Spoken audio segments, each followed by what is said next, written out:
చిత్తూరులో జరుగుతున్న చంద్రబాబు నాయుడు రోడ్ షోను ప్రత్యక్ష ప్రసారం ద్వారా చూద్దాం.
హలో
ఏం తమ్ముళ్ళు హుషారుగా ఉన్నారా? ఏమమ్మా చెల్లెమ్మలందరూ కూడా హుషారుగా ఉన్నారా? అన్నలు అక్కలు పెద్దలందరూ కూడా జాగ్రత్తగా ఉన్నారా లేదా?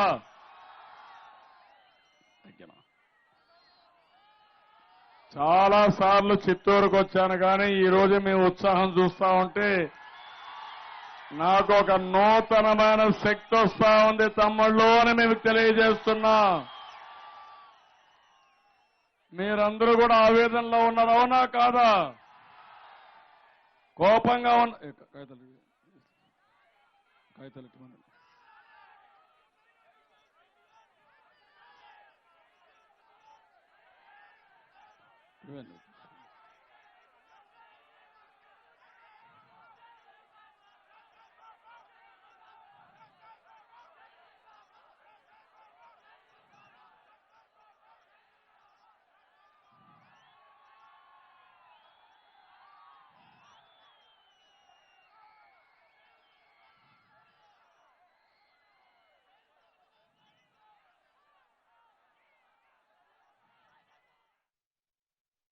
వెనకాల కూడా కనపడాలి. మనం ఈ మీటింగ్ సక్సెస్ కావాలి. అన్ని జెండాలు కింద దించాలి, చుట్టు పెట్టుకోవాలి, మళ్ళీ ఎగరేద్దాం. ఏం తమిళలో మన రాష్ట్రం పైన దాడి జరుగుతా ఉంది, చూస్తున్నారా మీరంతా? ఒక్కొక్కసారి వీళ్ళ దాడి చూస్తే ఆవేశం కట్టలు తెంచుకొని వస్తా ఉంది, రక్తం ఉప్పొంగతా ఉంది. కేసీఆర్ అంటాడు నాగార్ సాగర్ ని, శ్రీశైలాన్ని ఆయనకి ఇవ్వాలంట, వాళ్ళ రాష్ట్రానికి ఇవ్వాలంట. మనకి ఈరోజు అందరి నీవా ద్వారా నీళ్లు వస్తున్నాయి, పోతిరెడ్డిపాడు, ముచ్చమర్రి మూసేయాలంట. తమ్ముళ్ళ మీకు రోషం లేదా అని మిమ్మల్ని అడుగుతున్నా. ఇక్కడ ఒక సిగ్గులేని నాయకుడు ఉన్నాడు, జగన్మోహన్ రెడ్డి. కేసుల కోసం ఊడిగంజడానికి సిద్ధంగా ఉన్నాడు. నా శరీరంలో చివరి రక్తపు బొట్టున్నంత వరకు వీళ్ళ కుట్రలు సాగనీయనని మరొక్కసారి మీ అందరికీ విజ్ఞప్తి చేస్తున్నా. 60 సంవత్సరాలు మనం హైదరాబాద్ లో కష్టపడ్డామా లేదా? ఎవరి కష్టం అది? మన కష్టమా కాదా? ఎవరు కట్టారు సైబరాబాద్ నగరాన్ని? ఎవరు కట్టారు తమ్ముళ్ళు? ఔటర్ రింగ్ రోడ్ ఎవరిది? విమానాశ్రయం ఎవరిది? ఎవరి కోసం చేశారు తమ్ముళ్ళు? మీకోసం అవునా కాదా? మన కోసం అవునా కాదా? న్యాయం జరిగిందా విభజన వల్ల? కట్టుబాటులతో వచ్చామా లేదా? ఎన్ని కష్టాలు తమ్ముళ్ళు ఒకసారి ఆలోచించుకుంటే గుండె తరక్కపోతుంది. మొదటి రోజుల్లో నాకు హైదరాబాద్ లో కూర్చోవడానికి కూడా కుర్చీ లేదు, అవమానించే పరిస్థితికి వచ్చారు. కామన్ రాజధాని అన్నారు, ఇష్టానుసారంగా ఏకపక్షంగా నిర్ణయాలు తీసుకుని మనల్ని అవమానం చేస్తే, కాదు బతుకైనా చావైనా మన గడ్డపైనే ఉండాలని నేను నేరుగా అమరావతికి వచ్చాను. మొదటి రోజుల్లో ఎక్కడ తమ్ముడు నా ప్రయాణం? బస్సులోనే ఆఫీసు, బస్సులోనే బస. అక్కడి నుంచి హైదరాబాద్ నుంచి ఆఫీసులు రావడం, మళ్ళా సాయంత్రం పోవడం. నేను కూడా ఒక ప్రతిష్టగా తీసుకున్నా, ఒక సవాలుగా తీసుకున్నా. ఆ రోజు హైదరాబాద్ లో సైబరాబాద్ నగరాన్ని నిర్మాణం చేశాను. దానికంటే మించిన నగరాన్ని నిర్మాణం చేయాలని అమరావతికి శ్రీకారం చుట్టానని చెప్పి మీకు తెలియజేస్తున్నా. మన దగ్గర డబ్బులు లేవు, మీకు కొరత రానిచ్చారా? ఎవరికైనా ఇబ్బంది వచ్చిందా? 5 సంవత్సరాలు నా పాలన వల్ల ఆనందంగా ఉన్నామంటే, సంతృప్తిగా ఉన్నామంటే చేతులపైకి ఆమోదాన్ని తెలియజేయండి. ఆనందంగా ఉన్నారా మీరు? పరిపాలన బాగుందని మీరందరూ అనుకుంటున్నారా లేదా? అనుకుంటే గట్టిగా చెప్పండి, కూడా చెప్పండి ఈ కోడికత్తి పార్టీకి.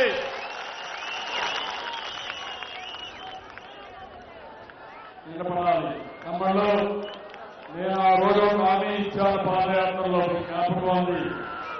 పెద్దవాళ్ళు ఉన్నారు, వాళ్ళకి ఇబ్బందులు ఉన్నాయి, అందుకే ఒక మాట చెప్పాను, పెద్ద కొడుకుగా ఉండా మిమ్మల్ని ఆదుకుంటానని చెప్పి 200 రూపాయలు 2000 రూపాయలు చేశాను, 10 రెట్లు భరోసా ఇచ్చాను.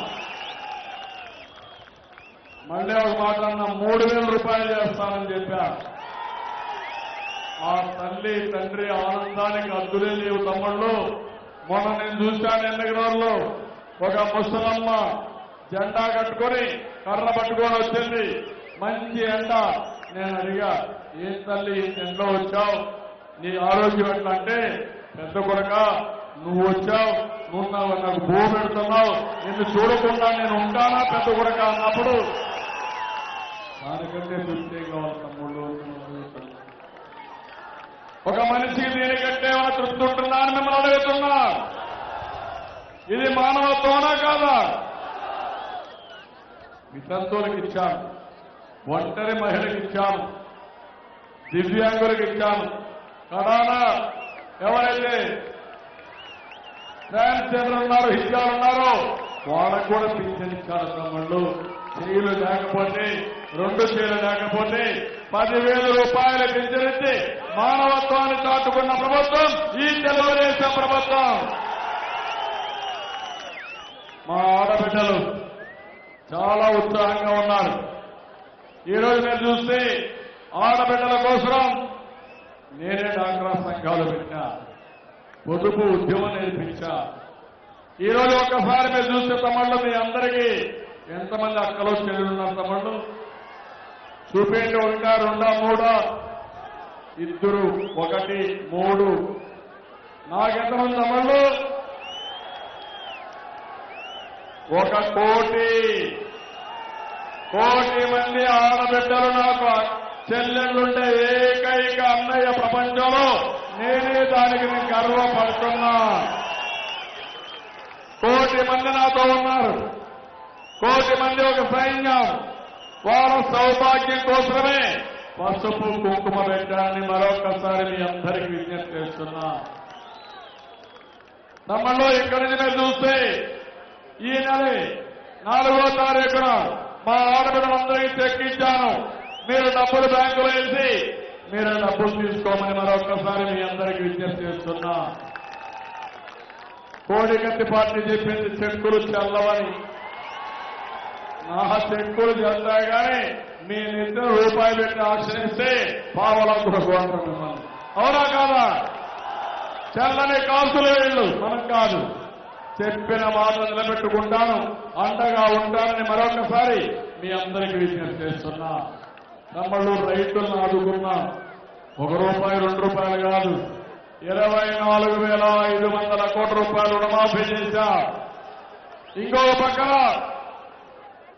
4వ విడత 5వ విడత ఈ నెలలో ఇస్తున్నా. మీరు కూడా తీసుకోమని ఎన్నికల ముందే మీకు ఇస్తానని మరొకసారి హామీ ఇస్తున్నా. అన్నదాత సుఖీభావ పెట్టాను. 2 హెక్టార్లకు 9,000, ఆ పైనుండే 10,000. అదే మరి కౌలు రైతులు కూడా పెట్టుబడి నిధి ఇస్తున్నా. మొన్న మీరు చూశారు, మామిడి రైతులు దెబ్బతిన్నారు. దెబ్బతింటే నేను ఆదుకొని మామిడి రైతులు కూడా మనం మార్కెటింగ్ ఇంటర్వెన్షన్ చేసి ఆర్థిక సహాయం చేసిన ఏకైక ప్రభుత్వం కర్ణాటక చేయాలా, తమిళనాడు చేయాలా, తెలంగాణ చేయాలా, ఎవరు చేయాలా? చరిత్రలో ఎప్పుడున్నా మామిడికాయలు కూడా కొన్న సందర్భాలు, మీకు డబ్బులు ఇచ్చిన సందర్భం ఎప్పుడన్నా ఉండే తమ్ముళ్ళు మిమ్మల్ని అడుగుతున్నా. శాశ్వతంగా రైతాంగానికి న్యాయం చేస్తా. నేను కూడా రైతు బిడ్డ, రైతుకు పెద్దన్నగా శాశ్వతంగా ఉండాలనుకుంటున్నా. అందుకే ఈరోజు మీరు ఆలోచించండి. అందరి నివా నీళ్లు తీసుకొచ్చా. ఎవరన్నా ఊహించారా కృష్ణా నీళ్లు మన జిల్లాకు వస్తాయని? ఎప్పుడన్నా కళాయినా కన్నారా మీరు? ఆ రోజు మన నాయకుడు ఎన్టీ రామారావు గారు శివరామకృష్ణ ద్వారా ఒక ప్లాన్ తయారు చేసి అందరూ ఎగతాళి చేశారు. మన నాయకుడి యొక్క విజన్ ని, ఆయన ఆశయాన్ని నిజం చేసిన ఘనత నాకు దక్కింది. ఇది ఒక చరిత్ర. నా జన్మభూమికి నీళ్లు ఇచ్చారంటే, కృష్ణా నీళ్లు తీసుకొచ్చారంటే ఎంత ఆనందం అంటే అంత ఆనందం ఉంది నాకు. ఈ జిల్లాలో పుట్టా, మీ అందరం పెరిగా, అంచెలంచెలుగా ముందుకు పోయా. ఈ రోజు జిల్లాని శ్యామలం చేసి మీ రుణం తెచ్చుకుంటానని మరొకసారి మీ అందరికీ విజ్ఞప్తి చేస్తున్నా. ఊరికే రాలా నీళ్లు, గోదావరి నీళ్లు కృష్ణా డెల్టాలు తీసుకొచ్చా. 9 నెలల్లో పట్టిసీమ పూర్తి చేశా. ఇదే కోడికత్తి పార్టీ అక్రమంలో పూర్తి చేశా. కోర్టుకు వెళ్ళారు, అవినీతి ఆరోపణలు చేశారు. నేను ఆ రోజు కానీ భయపడి ఉంటే ఈ రోజు నీళ్లు వచ్చేది కాదు, రాయలసీమ ఎడారిగా మారిపోయేది. ఈ రోజు ధైర్యంగా చెప్తున్నా, రాయలసీమ రామసీమ కాదు, రతనాల సీమగా హార్టికల్చర్ హబ్ గా పెట్టే బాధ్యత నాది. ఇప్పటికీ వ్యవసాయం హార్టికల్చర్ లో మొదటి ర్యాంక్ అనంతపురం ఉంటే 2వ ర్యాంక్ చిత్తూరు జిల్లాలో ఉంది. రేపు మన మామిడి పండ్లు ప్రపంచంతో తింటారు తమ్ముళ్ళు. మన జామ పండ్ల ప్రపంచం తిరిగే పరిస్థితి వస్తుంది. ప్రకృతి సేద్యాన్ని కూడా ముందుకు పోతున్నాం. మైక్రో ఇరిగేషన్ 90% సబ్సిడీతో ఇచ్చాను. నేను ఒకటి హామీ ఇస్తున్నా, ఏమి కావాలన్నా చేయడానికి సిద్ధంగా ఉన్నా. రైతులు ఆదుకుంటా. ఇది ఒక చరిత్ర. ప్రతి ఒక్క ఎకరాకు నీళ్లు ఇచ్చే విధంగా కృష్ణా జలాల్ని మీకు అందజేస్తానని మరొకసారి మీ అందరికీ హామీ ఇస్తున్నా.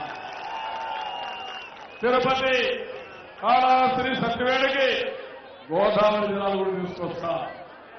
ఈ రోజు మీరు చూస్తే గోదావరి, కృష్ణా, పెన్నా, ఆ పైన వంశాల, నాగావళి అన్ని నదుల్ని 140 నదుల్ని అనుసంధానం చేస్తాం. ఈ రోజు ప్రధానమంత్రి వచ్చాడు మళ్ళా రాజమండ్రికి. ఏం తమ్ముళ్ళు మన గడ్డ మీద అడుగు పెడితే అర్హత ఈ ప్రధానమంత్రికి ఉందా తమ్ముళ్ళు? ఉందని మిమ్మల్ని అడుగుతున్నా. ఇది అన్యాయం అవునా కాదని మిమ్మల్ని అడుగుతున్నా. 5 సంవత్సరాల కంటే ముందు తిరుపతిలో వెంకటేశ్వర స్వామి సాక్షిగా చెప్పాడా లేదా? ప్రత్యేక హోదా ఇస్తానన్నాడా లేదా? విభజన హామీలు నెరవేరుస్తానని చెప్పాడా లేదా? రాష్ట్రాన్ని ఆదుకుంటానని చెప్పాడా లేదా? నాకు అనుభవం ఉందని చెప్పాడా లేదా? ఇన్ని మాటలు చెప్పిన మనిషి అన్ని యూటర్లు తీసుకున్నారు. నేను ఈ గుడిగా చేస్తానని చెప్పారా? నా రాష్ట్రానికి అన్యాయం చేసిన నమ్మక ద్రోహి మీరు. మీకు ఊడిగంజడానికి నేను ఇక్కడ లేను. నీకు ఊడిగంజడానికి జగన్మోహన్ రెడ్డి ఉన్నాడు. నేను ఊడిగం చేయను. నాకు న్యాయం చేయకపోతే మీ గుండెల్లో నిద్రపోతాను తప్ప వదిలిపెట్టే సమస్య లేదు తమ్ముళ్ళు. ఈ రోజు ఆయన మాట్లాడుతూ మాట్లాడినాడు. నన్ను బాహుబలిలో ఏదో మాట్లాడాడు. నేను చెప్తున్నా, ఈరోజు మీ అందరి వల్ల మనం ఒక బాహుబలిగా ఉంటాం. అవునా కాదా? మిమ్మల్ని అడుగుతున్నా. ఆంధ్ర ప్రజలే బాహుబలి, అవునా కాదా? అదే వారికి జగన్మోహన్ రెడ్డి బల్లాల దేవుడు విలన్, అవునా కాదా? ఈ విలన్కి తండ్రి కుట్రలు కుట్రలు చేసి తండ్రి విద్యా దేవుడు నరేంద్ర మోడీ. ఆంధ్రప్రదేశ్ 5 కోట్ల బాహుబలి. మీ కల్లాల దేవుడు, విద్యల దేవుడు మమ్మల్ని ఏమీ చేయలేరు నరేంద్ర మోడీ. మాదే విజయం, అవునా కాదా? రేపు ఎన్నికల యుద్ధం.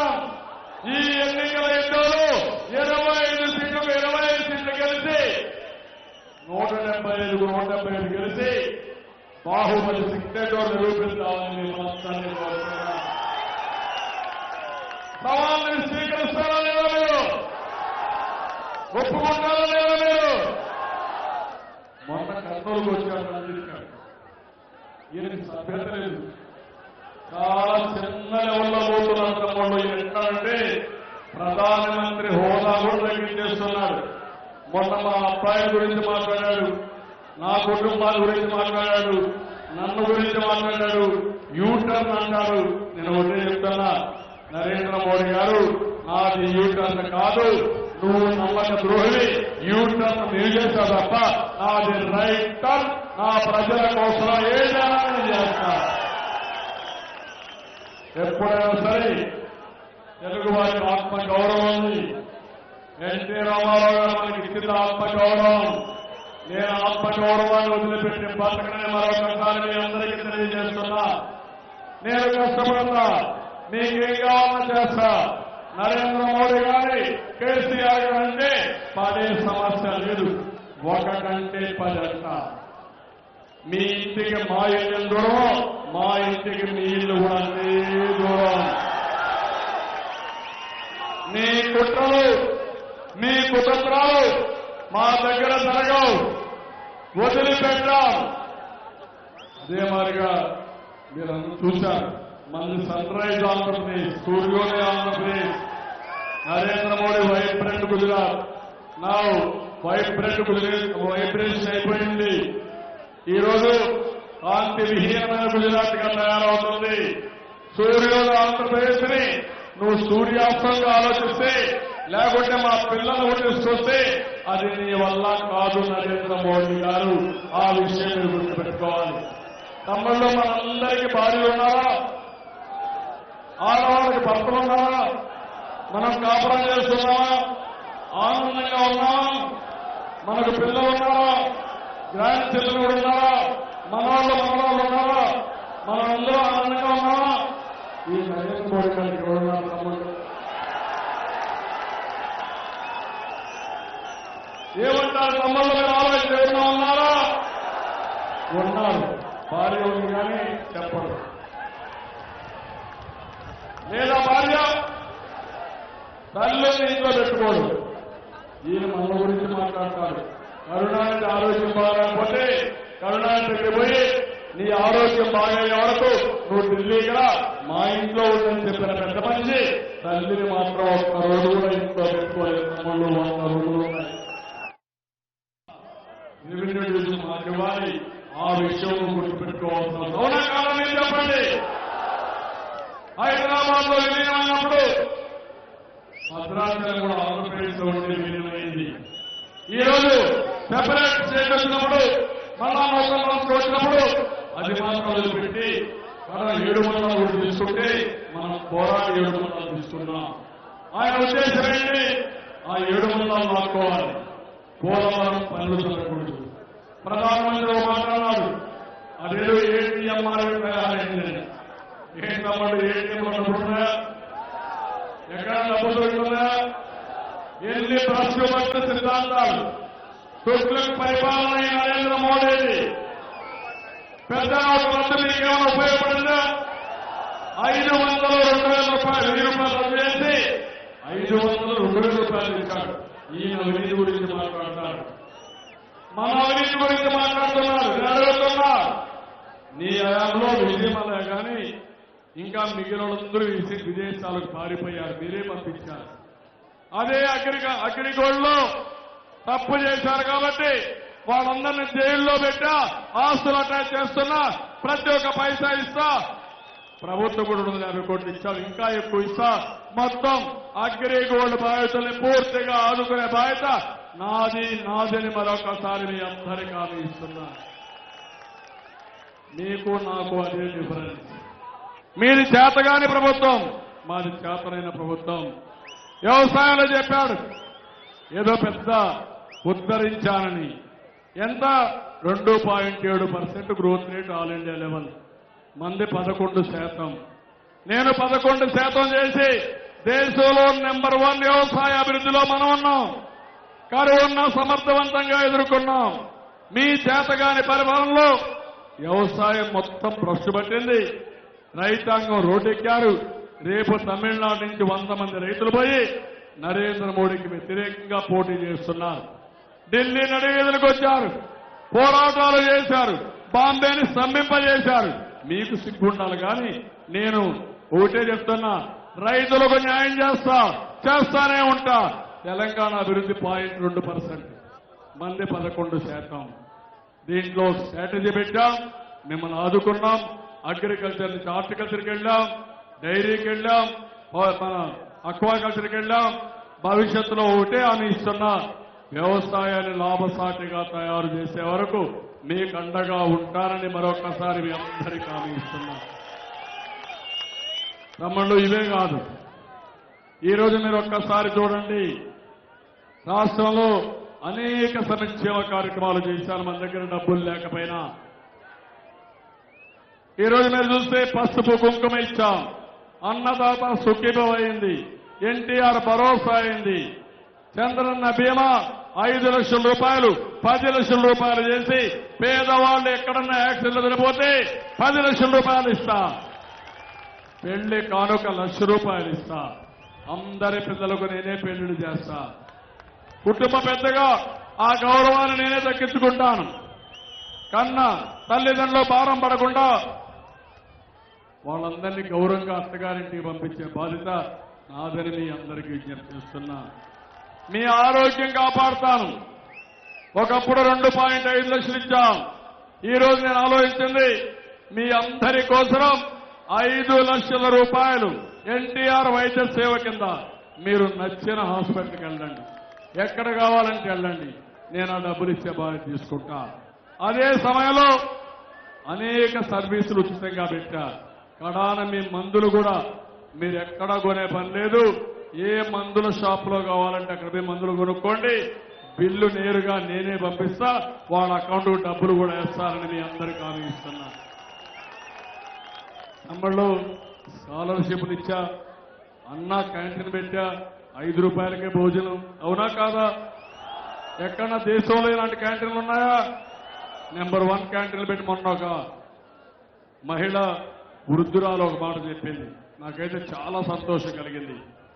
ఆవిడ ఒక మాటని, నాకు మా పెద్ద కొడుకు 2000 రూపాయలు పంపిస్తాడు, ప్రతిరోజు అన్నా క్యాంటీన్కి పోతా, 3 పూట్ల భోజనం చేస్తున్నా, 15 రూపాయలకి భోజనం అయిపోతా ఉంది, 1540 రూపాయలు మిగులుతా ఉంది, ఖర్చులకు 100-200 రూపాయలు పోతే మిగిలిన డబ్బులు పెట్టుకుంటున్నా. ఆయన అడిగాడు, ఈ డబ్బులు ఏం చేస్తానని అడిగాడు. ఆవిడ ఒకటే చెప్పింది, నేను ఎవ్వరికి ఇవ్వను, నన్ను ఎవరూ చూడలేదు, నా పెద్ద కొడుకు చూశాడు, మళ్లీ మిగలబెట్టి మా పెద్ద కొడుకే అప్పచెప్తానని ఆ తల్లి చెప్పింది. అది కృతజ్ఞత, అది నా ఆనందం, నా మీద ఉండే నమ్మకం, విశ్వసనీయత. అలాంటివి వచ్చినప్పుడు తమ్ముళ్ళు ఎంత ఆనందంగా ఉంటుంది జీవితాలు. నేను అడుగుతున్నా మిమ్మల్ని, నేను ఇంత కష్టపడుతున్నా ఎవరి కోసం అని అడుగుతున్నా, మిమ్మల్ని అడుగుతున్నా ఎవరి కోసం కష్టపడుతున్నా? ఈ రాష్ట్రం కోసం అవునా కాదా? నా మీద ఇంతమంది దాడి ఏంటని అడుగుతున్నా. ఎందుకు ఈ దాడి అని అడుగుతున్నా? నా మీద కాదు, రాష్ట్రం మీద. రాష్ట్రాన్ని నేను ఆదుకుంటున్నాను కాబట్టి నా మీద దాడి చేస్తారా మీరు? ఇంతమంది దాడి చేస్తారా? కోడికత్తి పార్టీ ఉంది, ఉదయం నేను తిరుగుతాడు, సాయంత్రం ఎట్టుంటాడు తమ్ముళ్ళు? నేరుగా లోటస్ పాండ్కి వెళ్ళిపోతాడు. ఇప్పుడు కూడా ఈరోజు సాయంత్రం ఇప్పటికి వెళ్ళిపోయినాడు, లోటస్ పాండ్ లో ఉంటాడు. నేను ఇక్కడే ఉన్నా మీ దగ్గర. 6 గంటల్లో పూర్తి చేసుకొని నేరుగా ఫ్లైట్ ఎక్కి లోటస్ పాండ్కి వెళ్ళిపోతాడు. ఈయన నాయకుడు. వలస పక్షులందరూ వాలేశారు. ఇక్కడ హైదరాబాద్ లో కేసీఆర్ పంపించాడు, కబద్దారు వెళ్ళండి, మీరెట్లా నాకు ఊడిగం చేస్తున్నారు, పోయి ఆంధ్రప్రదేశ్ లో వ్యతిరేకంగా పనిచేయండి, లేకపోతే ఇక్కడ ఉండని బెదిరిస్తే ఒక్కొక్కరు పరిగెత్తా వస్తున్నారు, పోటీ పడిన తిరుగుతున్నారు. ఎవరు వీళ్ళంతా? వలస పక్షులు. ఏమన్నా అవుతుందా తమ్ముళ్ళు? ఎప్పుడన్నా ఇక్కడ ఉన్నారా వీళ్ళు? ఈ రాష్ట్రంలో కాపురం ఉన్నారా? వీళ్ళు నన్ను తిట్టడానికి అర్హత ఉందా? ఎవరన్నా బెంగళూరు నుంచి వచ్చి తిడితే మీరు ఒప్పుకుంటారా? చెన్నై నుంచి వచ్చి తిడితే ఒప్పుకుంటారా? వీళ్ళకి ఏ అర్హత ఉంది ఇక్కడ రావడానికి, ఈ గడ్డ మీద కాలు పెట్టడానికి? తిత్తిలి వస్తే వచ్చారా? ఉదుహులు వస్తే వచ్చారా? కరువు వస్తే వచ్చారా? ఎవరు మీరు? ఇక్కడ పుట్టుండొచ్చు, మీరు అక్కడ పోయి సెటిల్ అయినాక చేతనైతే పోరాడండి, నేను కూడా సహకరిస్తా. ఇక్కడికి వచ్చి పెత్తనం చేసి ప్రజల్ని మభ్యపెట్టాలంటే ఈ జన్మభూమి సాక్షిగా మీకు గుణపాఠం తప్పదని మరొక్కసారి హెచ్చరిస్తున్నా. న్యాయం అవునా కాదా? కేసీఆర్ జగన్ కి బాంచేన్ని కాళ్ళు మొక్కుతా అని చెప్పి కాళ్ళు మొక్కుతున్నాడు. కడుగు నువ్వు, ఆ నీళ్లు కూడా చల్లుకో, నాకేం బాధలా. కానీ నాగార్జున సాగర్ నా పెత్తనం కింద పెట్టాలి, శ్రీశైలం నా కింద ఉండాలి, పోతిరెడ్డిపాడు మూసేస్తా, లేకపోతే ముచ్చమర్రి మూసేస్తానంటే అంతా అసమర్థులం కాదు. మనం అసమర్థం తమ్ముళ్ళు. రోషం లేదా మీకు? అందరి నీళ్లు కావాలనా లేదా? కృష్ణా నీళ్లు కావాలనా లేదా? ఈ నీళ్లకు అడ్డు వస్తే ఏం చేద్దాం? వాళ్ళకి సహకరించి ఇలాంటి వ్యక్తులను ఏం చేద్దాం? నిన్న కూడా అంటున్నాడు, ఏంటి తప్పేంటంట. తప్పుగా తప్పున్నారా? నువ్వు హైదరాబాద్ లో నీళ్లు తాగు, హైదరాబాద్ లో గాలి పీల్చు, అక్కడే ఊడిగం చేయి. ఇక్కడ మాత్రం చేయాలంటే నీ ఆటలు సాగు జగన్మోహన్ రెడ్డి, గుర్తుపెట్టుకోమని మరొకసారి హెచ్చరిస్తున్నా. నా ప్రాణం ఉన్నంత వరకు వీళ్ళ ఆటలు సాగని తమ్ముళ్ళు మీరు గుర్తుపెట్టుకోవాలి. కేసీఆర్కు భయం. ఆ భయం ఏంటంటే ఒకప్పుడు హైదరాబాద్ అభివృద్ధి చేశాను, ఇప్పుడు మళ్లీ అమరావతి అభివృద్ధి చేస్తున్నాను. ఆయన మీటింగ్ లో ఒక మాట చెప్పాడు, నేను ఒక చిన్న ఇరిగేషన్ ప్రాజెక్ట్ కి 200 ఎకరాలు 300 ఎకరాలు ల్యాండ్ ఎక్విజిషన్ చేయలేకపోయాను. ఈయనేంటిది ఒక పిలిపించాడు, 35,000 ఎకరాలు ఇచ్చేశాడు ఆయనకు. అది ఎట్లా సాధ్యమైపోయింది? ఓయమ్మా ఇది నమ్మలేము, రేపు ఏదైనా అయితే మనల్ని ముంచేస్తారని అప్పటి నుంచి కుట్ర బయలుదేరింది. ఒక్క మాటే తమ్ముళ్ళు నేను ఇచ్చింది, మీరు ముందుకు రండి, రైతులు భూమి ఇవ్వండి, మీ భూమికి విలువ పెరుగుతుంది. 10 సంవత్సరాలు ఇప్పుడు వచ్చే ఆదాయానికి ప్రతి సంవత్సరం 10% అదనంగా పెట్టి మీకు డబ్బులు ఇస్తానని ఒక మాట చెప్తే 50,000 కోట్ల రూపాయలు విలువ చేసే భూమి ఒక్క మాట మీద నా మీద నమ్మకంతో ఇచ్చారు. వీళ్ళు ఎన్ని చేయాలో అన్ని చేశారు. కోర్టు పోయారు, చెరుకు తోట తగలబెట్టారు, వాళ్ళకి సీట్లు ఇచ్చారు, అడ్డుపడ్డారు, అయినా కూడా సాధ్యం కాల. ఇప్పుడు కేసీఆర్ ఉద్దేశం ఏంటి? అమరావతి 5 అగ్రనగరాల్లో ప్రపంచంలో ఒకటిగా ఉంటుంది. 50,000 కోట్ల రూపాయలు పెట్టుబడులు పెట్టారు తమ్ముళ్ళు. ఏ రాష్ట్రానికి మారుగా లేదు. రోడ్లు స్ట్రైట్ గా ఉంటాయి, కరెంటు, నీళ్లు, గ్యాస్, ఐసీటీ, కడాన ఎయిర్ కండిషన్ కూడా అండర్ గ్రౌండ్ తీసుకుపోతున్న ఇంటింటికి ఎయిర్ కండిషన్ అవసరంలా. డిస్ట్రిక్ట్ కూలింగ్ అని పెట్టి కరెంటు మార్గాన్ని ఆన్ చేస్తే ఎంత ఏసీ కావాలో అంత ఏసీ వాడుకోవడానికి కొత్త టెక్నాలజీ ఉపయోగించి ముందుకు పోతున్నాం. వీళ్ళు అంటున్నారు గ్రాఫిక్స్ అని. మీకు కళ్ళు తిరిగే గ్రాఫిక్స్ ఇవి, మూర్తొచ్చి పడిపోయే గ్రాఫిక్స్ ఇవి. ఈ అమరావతి, నరేంద్ర మోడీ, కేసీఆర్, కోడికత్తి 3 కూడా ఆశ్చర్యపోయే బిల్డింగ్లు వస్తాయి. అది నా శక్తి. 12 సంవత్సరాలు నరేంద్ర మోడీ సీఎం, 8 సంవత్సరాల 9 నెలలు నేను సీఎంగా ఉన్నా. నేను సైబరాబాద్ కట్టా. గాంధీనగర్లో మీరు ఏం చేశారు అడుగుతున్నా నరేంద్ర మోడీని. అది నీ విజను, ఇది నా విజన్. అందుకే మీరేమీ చేయలేకపోయి నేను చేస్తా ఉంటే అక్కస్తో అడ్డుపడుతున్నారు. మీరు అక్కస్తో అడ్డుపడినా మీకు కడుపు నొప్పి రావాలి తప్ప నాకేమీ బాధ లేదు తమ్ముళ్ళు. మిమ్మల్ని చూస్తా ఉంటే ఈ మీటింగ్ అయిన తర్వాత రాత్రికి ఆనందంగా పడకుండా మా తమ్ముళ్ళు ఎంతో ఉత్సాహంగా నాకు సహకరించారు, స్పందించారు. అదే నా పరిస్థితి. నేను మిమ్మల్ని అందరినీ ఒకటే కోరేది, ఈరోజు మన రాష్ట్రంలో ఇవన్నీ కూడా సమస్యలు ఉన్నప్పుడు, చిత్తూరుకు వచ్చినప్పుడు త్రాగునీటి సమస్య,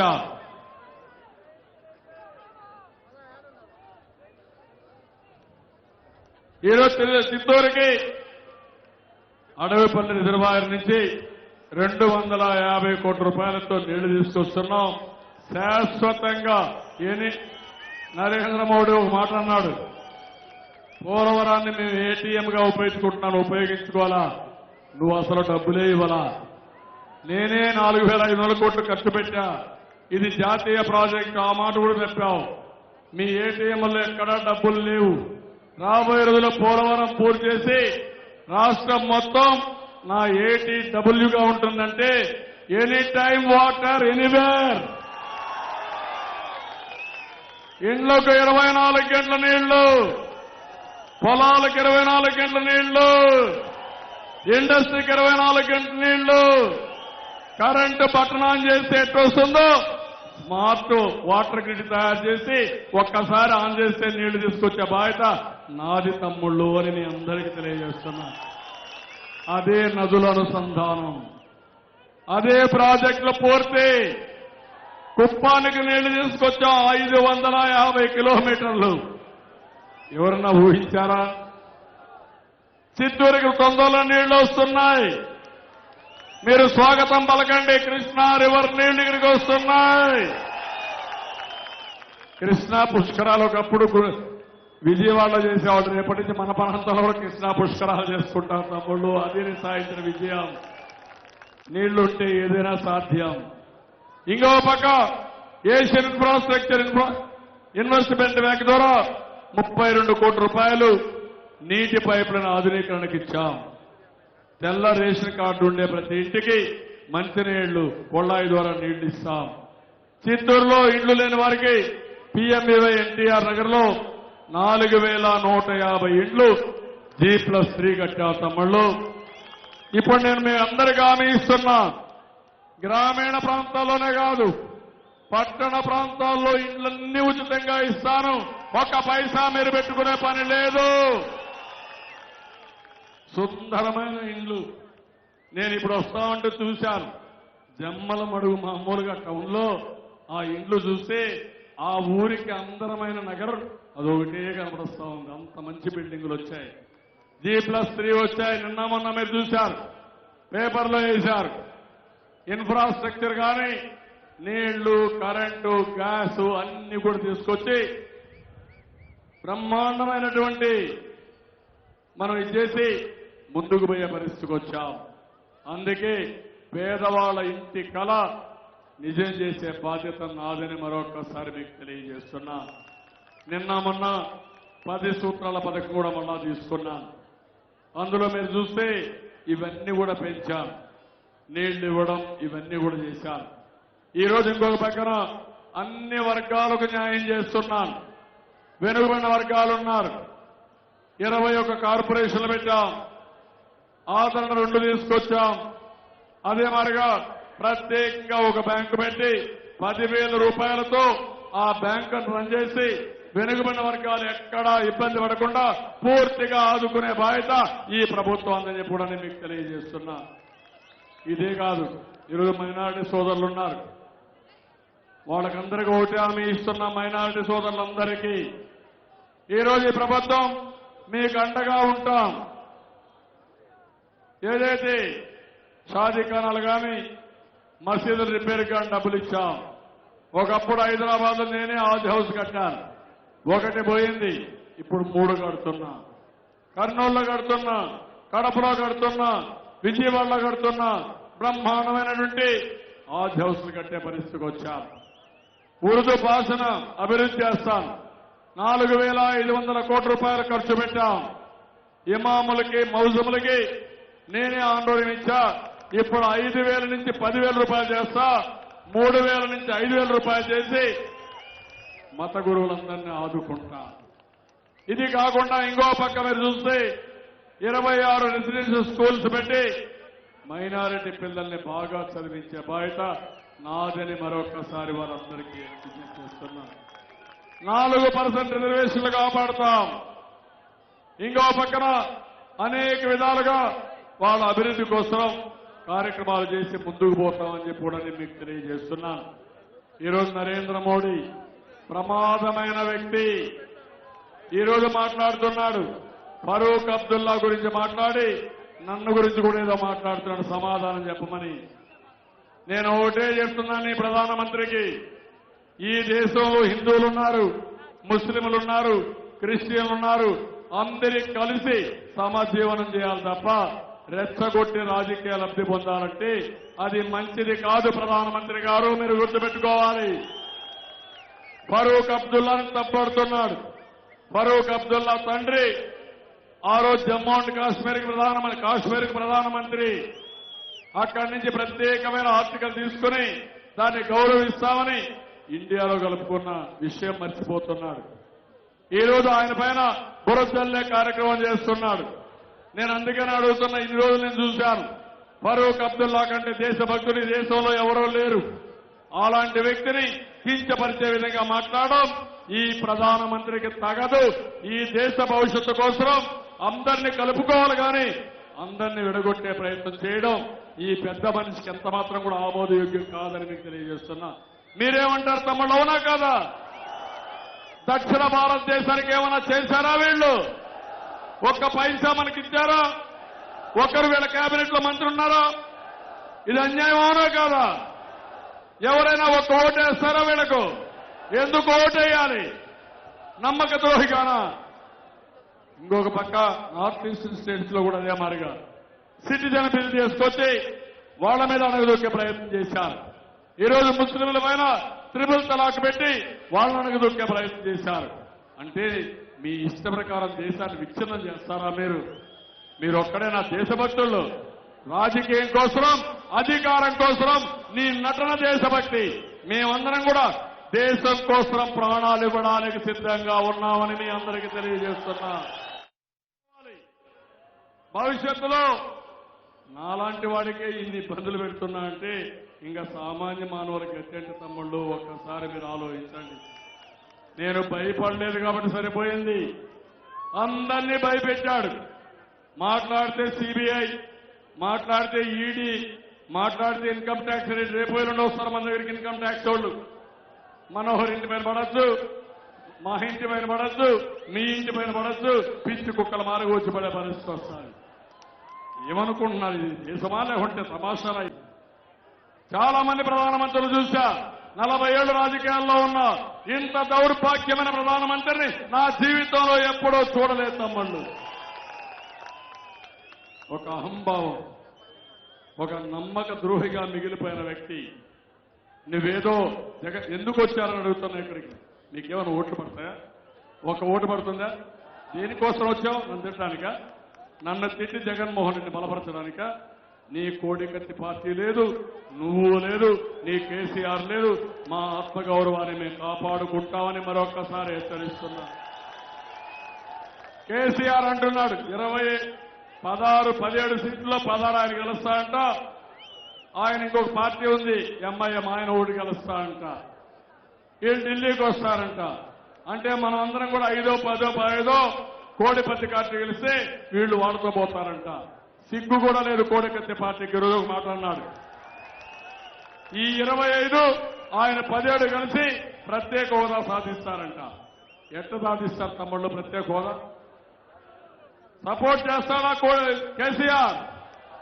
ఏమన్నాడు సోనియా గాంధీ మొన్న ఎలక్షన్ లో అనౌన్స్ చేస్తే మాకు కూడా ఇవ్వాలి, ఎట్టి పరిస్థితులు ఒప్పుకోమని చెప్పిన పార్టీ టీఆర్ఎస్. అంటే అడ్డం పెట్టడం కాదా ఇది?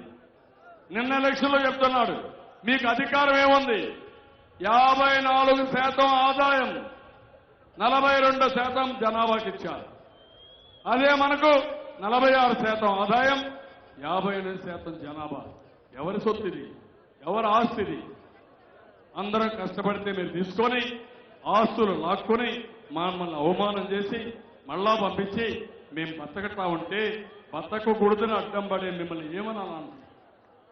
మమతా బెనర్జీ, కేజ్రీవాల్, ఫరూక్ అబ్దుల్లా అందరూ ఒకే మాట చెప్పారు. కాంగ్రెస్ కూడా ఆంధ్రప్రదేశ్ అన్యాయం జరిగింది, ప్రత్యేక హోదా ఇవ్వాలి, విభజన హామీలు నెరవేర్చాలని అందరూ చెప్తే టీఆర్ఎస్ మాత్రం మాట్లాడితే దానికి కోడికత్తి పార్టీ వత్తాసు పలికితే అంటే మనం అసమర్థులం. మనం కడుపు కాలేదా మీకు? కోపం రాలేదా మీకు? ఆవేశం లేదా మీకు? నాకు రిటర్న్ గిఫ్ట్ ఇస్తా అన్నాడు. ఏమి ఇచ్చారు తెలుసా? 1000 కోట్ల రూపాయలు కోడికత్తి పార్టీకి పంపించారు. పెట్టుబడి దేనికి? 1000 కోట్ల రూపాయలు ఇచ్చి 1,00,000 కోట్లు ఎగ్గొడతాడు. అమరావతి అడ్డుకుంటాడు, పోలవరాన్ని అడ్డుకుంటాడు, నీళ్లు రానియకుండా దోచుకుంటాడు. అదేనా మీ ఇది? వదిలిపెట్టడం తమ్ముళ్ళు. అందుకే అడుగుతున్నా, ఇది పరీక్షా సమయం. మీలో ఒక పట్టుదల పెరగాలి. నా కోసరం కాదు, భావి తరాల కోసరం, మీ భవిష్యత్తు కోసరం, యువత భవిష్యత్తు కోసరం, అందరి భవిష్యత్తు కోసరం ఐకమత్యం కావాలి. 1 సైడ్ ఎలక్షన్ కావాలి. తెలంగాణలో 16 సీట్లు అనుకుంటే ఎన్నోసారి తెలియదు కానీ మనం 25 సీట్లు వచ్చి దేశంలో భయం రావాలి. ఆంధ్రులతో పెట్టుకుంటే 2014లో కాంగ్రెస్ పార్టీకి జరిగింది, 2019లో వైసీపీ కాంగ్రెస్ పార్టీకి అదే గతి పట్టిందని దేశం అంతా భయపడే పరిస్థితి రావాలి. మన జోలికి ఎవరు రాకూడదు. చేస్తారా అని మిమ్మల్ని అడుగుతున్నా. మళ్ళా కులం ఏమన్నా వస్తుందా మీకు? అక్కడక్కడ ఇంటున్న కులం కూడా కులం తిండి పెట్టిందా? నేను అడుగుతున్నా, కులంతో నేను నీళ్లు ఇచ్చానా? కులంతో పెన్షన్లు ఇచ్చానా? కులం చూసి ఏమైనా పనులు చేశానా? సిమెంట్ రోడ్లు కులం చూసి వేశానా? ఇంకేం తమ్ముళ్ళు, దేని గురించి చేయాలి? నాయకత్వాన్ని చూసే కదా. నా నాయకత్వం కావాలన్నా 31 కేసులుండి కోడికత్తి నాయకత్వం కావాలని మీరు డిసైడ్ చేయండి. ఏం చెప్తారు రేపు బయట పోయి? 31 కేసులు ఉన్నాయి కాబట్టి మేము ఒప్పుకున్నాం చెప్పుకునే ధైర్యం మీకు ఉంటుందా? అందుకే అడుగుతున్నా, మన భవిష్యత్తు మనం ఆలోచిద్దాం తెలియజేసుకుంటూ ఇప్పుడు నేను మిమ్మల్ని అందరినీ అడుగుతున్నా, మీ ఓటు ఎవరికంటే చాలా గట్టిగా చెప్పాలి. తమ్ముళ్ళు మీ ఓటు, అమ్మలారా మీ ఓటు, అయ్యలారా మీ ఓటు. తెలుగుదేశం అంటే వర్ధిల్లాలని గట్టిగా చెప్పాలి. తెలుగుదేశం, తెలుగుదేశం, తెలుగుదేశం. ఎన్టీఆర్ అమర్, ఎన్టీఆర్, ఎన్టీఆర్, ఎన్టీఆర్. ఇప్పుడు అన్నిటికంటే ముఖ్యంగా ఆత్మ గౌరవాన్నంటే పోరాట పటిమతో కాపాడుకుంటాం కాపాడుకుంటాం. ఆత్మగౌరవాన్ని ఆత్మగౌరవాన్ని ఆత్మగౌరవాన్ని ఆత్మగౌరవాన్ని నమ్మకమైన తమ్ముళ్ళు, నేను వెళ్ళిపోయిన తర్వాత మళ్ళా ఏదో పెట్టుకుంటారా మీరు మనసులో? మిమ్మల్ని అందరిని అడిగే అభ్యర్థులు పెట్టా, చూశాను. సత్యప్రభ గారు రాజంపేటలో పెట్టాలనుకున్నప్పుడు ఇక్కడ ఎవరు సభపైన అభ్యర్థి అనుకుంటే ఒక సమయుడు, ఉత్సాహవంతుడు, అందుబాటులో ఉండే వ్యక్తి మనోహర్ అనే ఉద్దేశంతో మనోహర్ని పెట్టాను. శివప్రసాద్ ఉన్నారు, మీకోసం రాజీ లేని పోరాటం పార్లమెంట్లో చేశాడు. విభజన చేయక మునుపు కూడా పోరాడాడు, విభజన చేసిన తర్వాత హక్కుల కోసం పోరాడాడు. ఢిల్లీలో మన వాణి వినిపించిన నాయకుడు మన శివప్రసాద్ గారు అని చెప్పి కూడా నేను మీకు తెలియజేస్తున్నా. ఇప్పుడు రాష్ట్రంలో ఉండి అందరికీ విజ్ఞప్తి చేస్తున్నా, మీ బాధ్యత, మీరు ముందుకు రావాలి, మీరే అభ్యర్థులుగా అనుకుని పనిచేయాలి, ఊరుల్లో మీరే స్వాగతం పలకాలి, అవసరమైతే 10 రూపాయలు కూడా ఖర్చు పెట్టి మీకు తోచిన విధంగా మీరు సహకరించాలి. అప్పుడే మన రాష్ట్రం బాగుపడుతుంది. నేను ఒకటే హామీ ఇస్తున్నా, మీకు ఏ ఇబ్బంది లేకుండా నెంబర్ 1 రాష్ట్రంగా నేను తయారు చేస్తాను. నన్ను మనస్ఫూర్తిగా ఆశీర్వదించమని మీ స్ఫూర్తి చూశాను, చాలా ఆనందంగా ఉంది. అందుకే శిరస్సు వంచి మీ అందరికీ పాదాభివందనం చేస్తున్నానని చెప్పి తెలియజేసుకుంటూ, నన్ను పోరాటానికి నిండు మనసుతో ఆశీర్వదించండి. తమలో అందరూ ఆశీర్వదించాలి, అందరూ కూడా నిండు మనసుతో ఆశీర్వదించండి. ఈ పోరాటం జయప్రదం కావాలి. చేస్తారా? మీరు ఆశీస్సులు ఇచ్చారా లేదా? చాలా, అదే నాకు ధైర్యం. కొండనైనా బద్దలు చేసే శక్తి, పిండి చేసే శక్తి మీరిస్తున్నారు, మీ దగ్గర నుంచి వచ్చింది. అందుకే మరొకసారి అందరికీ నమస్కారాలు. జై హింద్, జై తెలుగుదేశం.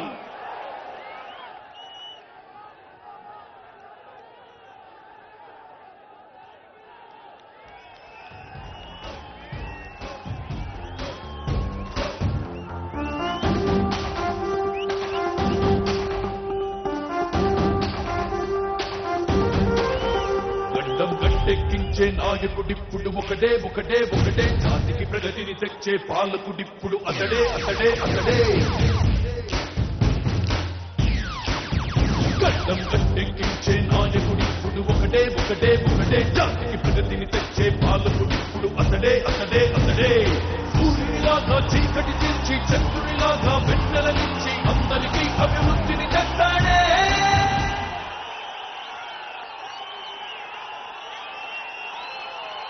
Good.